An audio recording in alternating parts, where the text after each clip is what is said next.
Monday, January 16th. There will be no school. While this will cause excitement among students, the true purpose of the break is one of reflection.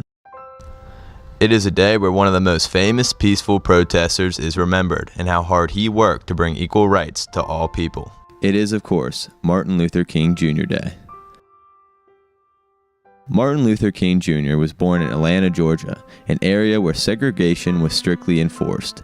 He was a proud member of his church and looked up to his father, who resented segregation and was the source of his son's inspiration for much of his life.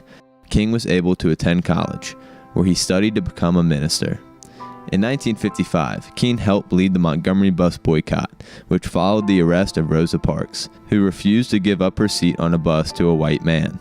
This was one of the first times King would participate in peaceful protesting. King would go on to help start the Southern Christian Leadership Conference, or the SCLC, which helped organize peaceful demonstrations.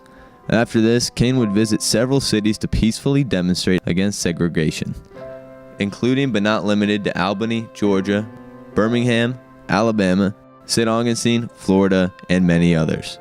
In 1963, King would help lead the March on Washington, where he gave his most famous speech, "I Have a Dream." I have a dream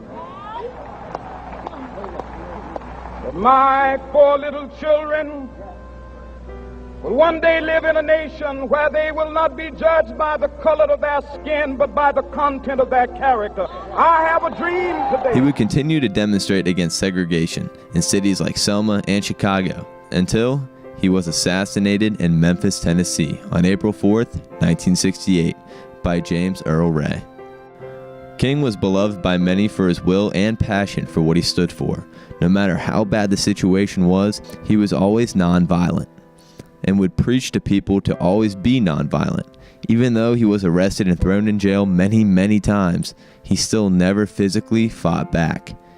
He changed the country and how society views minorities, all because he had a dream.